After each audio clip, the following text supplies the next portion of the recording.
most venerable Mahanayake Theros of Sri Lanka,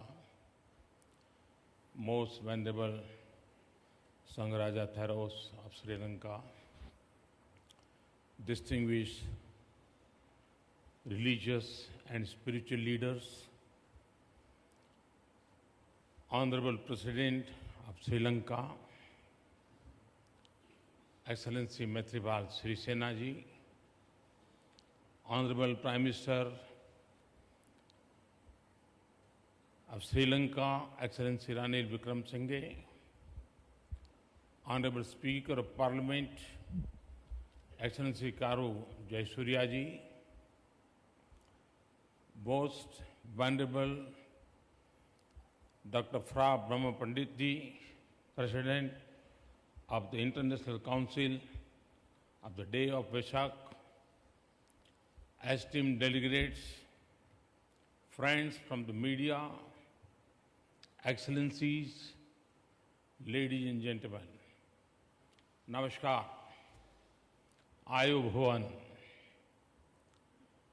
Vesak is most sacred of days, a day for humanity to revere the birth, the enlightenment and the parinibbana of Lord Buddha, the Tathagat. A day to rejoice in Buddha. A day to reflect on the supreme truth and timeless relevance of Dhamma and the Four Noble Chitari Arya Satchani. A day to contemplate the 10 perfections, thus parmi of Dan, justice, seal, proper conduct, Nekham, renaissance, Pinya, wisdom, Viri, energy, Khanti, tolerance, such truthfulness, Adithan, determination, Metta, loving kindness, and Upekkha, equanimity. It is a day of enormous significance of you here in Sri Lanka, for us in India, and for Buddhists around the world. And I am most grateful to Excellency President Maithripal Sirisena, Excellency Prime Minister Ranil Wickremesinghe, and the people of Sri Lanka for extending to me the honor to be the chief guest at the International Vesak Day Festival in Colombo. On this auspicious occasion, I also bring with me the greetings of 1.25 billion people from the land of the Samyak Sambuddha, the perfectly self-awakened one. Excellencies and friends, our region is blessed to have given to the world the invaluable gift of Buddha and his teachings. Bodh Gaya in India, where Prince Siddhartha became the Buddha, is the sacred nucleus of the Buddhist universe. Lord Buddha's first sermon in Varanasi, which I have the honor to represent in the Parliament, set in motion the wheel of Dhamma. Our key national symbols have taken inspiration from Buddhism Buddhism and its various strands are deep-seated in our governance, culture, and philosophy. The divine fragrance of Buddhism spread from India to all corners of the globe. Mahindra and Sanghmitra, the worthy children of King Ashoka, made their journey from India to Sri Lanka a Dhammadutta to spread the biggest gift of Dhamma. And as Buddha had himself said, Sabbadanam Dhammadanam Janati. It means the gift of Dhamma is the biggest gift of all. Today, Sri Lanka takes pride in being among the most important centers of Buddhist teachings and learning.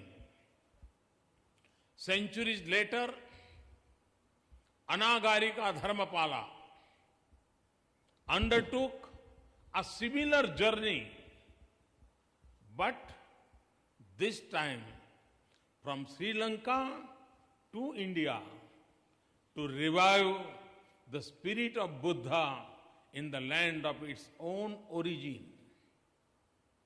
In some way, you took us back to our own roots.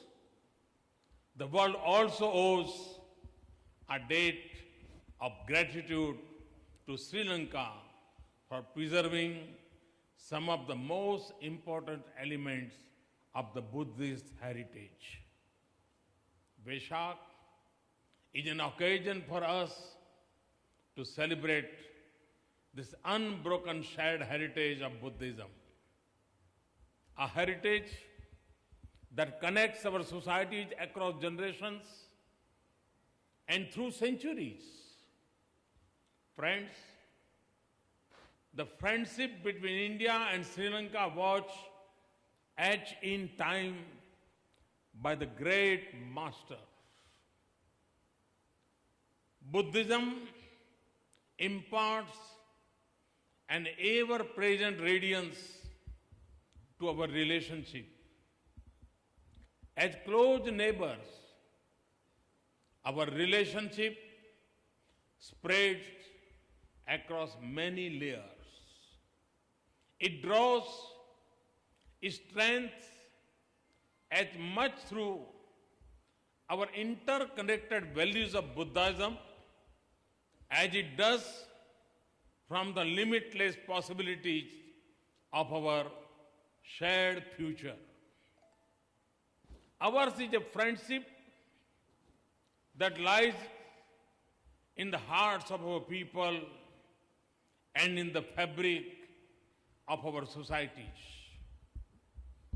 To honor and deepen our links of Buddhist heritage, I have the great pleasure to announce that from August this year, Air India will operate direct flight between Colombo and Varanasi.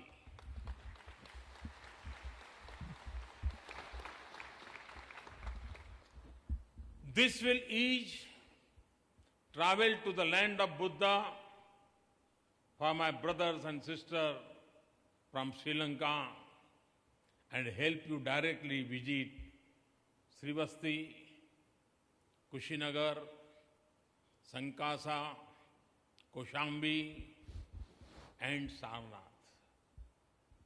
And my Tamil brothers and sisters will also be able to visit Varanasi, the land of Kashi Vishwanath.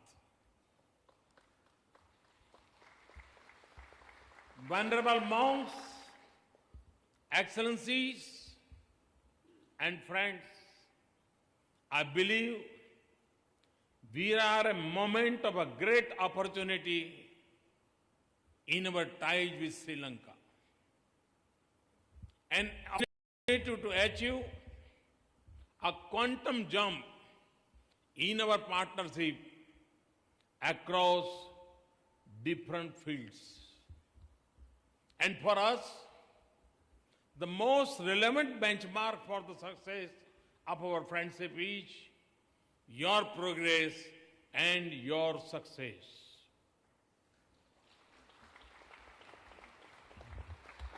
We are committed to the economic prosperity of our Sri Lankan brothers and sisters. We will continue to invest in driving positive change and economic growth to deepen our development cooperation. Our strength lies in sharing our knowledge, capacity, and prosperity. In trade and investment, we are already significant partners. We believe that free flow of trade, investment, technology, and ideas across our borders will be to our mutual benefit. India's rapid growth can bring dividends of the entire region, especially in Sri Lanka. In infrastructure and connectivity, transport and energy, we are poised to scale up our cooperation. Our development partnership stretches across nearly every sector of human activity, such as agriculture, education, health, resettlement, transport, power, culture, water, shelter, sports, and human resources. Today, India's development cooperation with Sri Lanka amounts to $2.6 billion. And its only aim is to support Sri Lanka in realizing a peaceful, prosperous, and secure future of its people. Because the economic and social well-being of the people of Sri Lanka is linked with that of 1.25 billion Indians. Because whether it is of a land or in the waters of the Indian Ocean, the security of our societies is indivisible. My conversations with President Sirisena and Prime Minister Vikram Singhe have only reinforced our will to join hands in achieving our common goals. As you make important choices for the harmony and progress of our society, you will find in India a friend and a partner that will support your nation-building endeavors.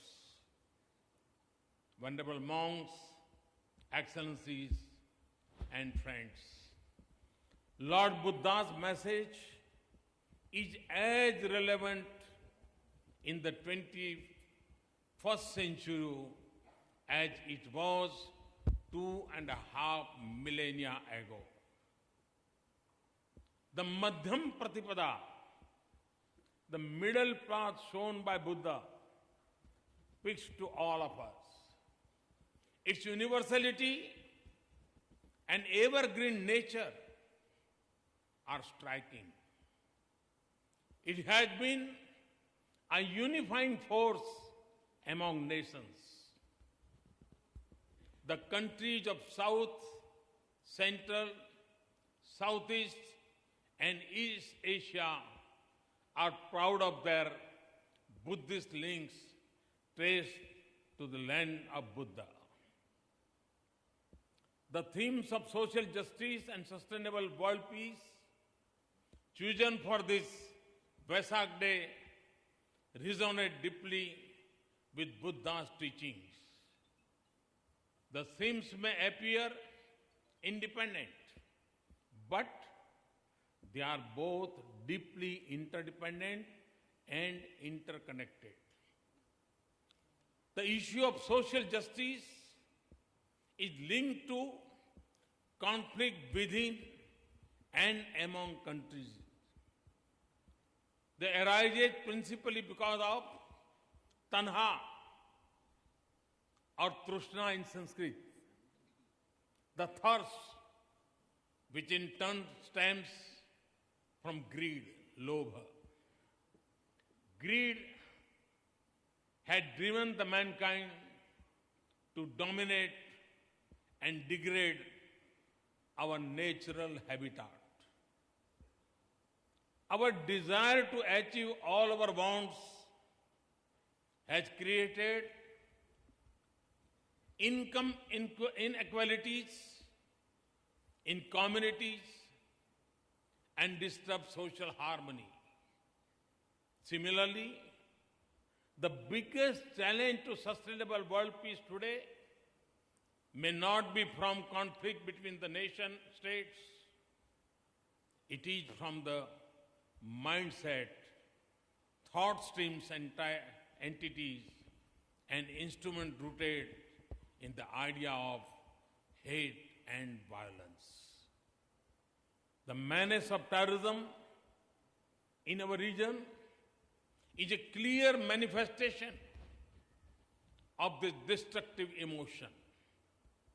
Sadly, these ideologies of hate and their proponents in our region are not open to dialogue and hence only open to causing death and destruction. I firmly believe that Buddhism's message of peace is the answer to growing arc of violence all over the world. And not just a negative notion of peace defined by the absence of conflict, but a positive peace where we all work to promote dialogue, harmony, and justice based on karuna, compassion, and pragya, wisdom. As Buddha said, Nati santi parana sukham. There is no higher bliss than peace. On Vesak, my hope is that India and Sri Lanka will work together to uphold the ideals of Lord Buddha and promote values of peace, accommodation, inclusiveness, and compassion in the policies and conduct of our governments.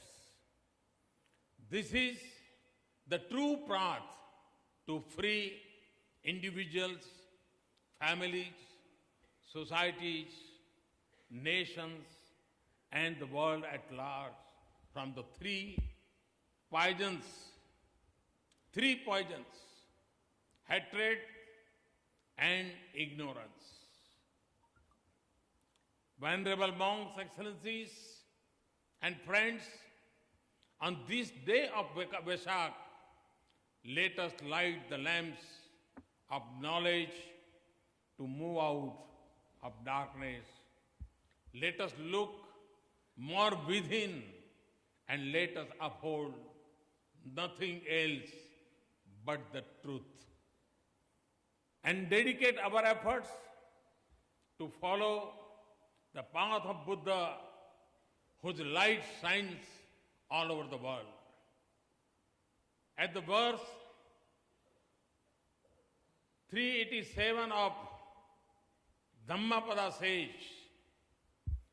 Diva tapti adityo, rating obhati chandima, संदद्धो खत्यो तपति जाई तपति ब्राह्मणो अथ सब्बम अहोरतिं बुद्धो तपति तेजसा. It means the sun shines by the day, the moon lights up the night, the warrior shines in his armor, the Brahmin shines in his meditation. But the awakened one shines all day and night by this radiance. Thank you very much. Thank you once again for the honor to be with you. I look forward to paying homage at the Sri Dalda Maligawa, the temple of the sacred Truth Relic, in Kandy today afternoon. May the triple gem of Buddha, Dhamma and Sangha bless us all. Thank you. Thank you very much.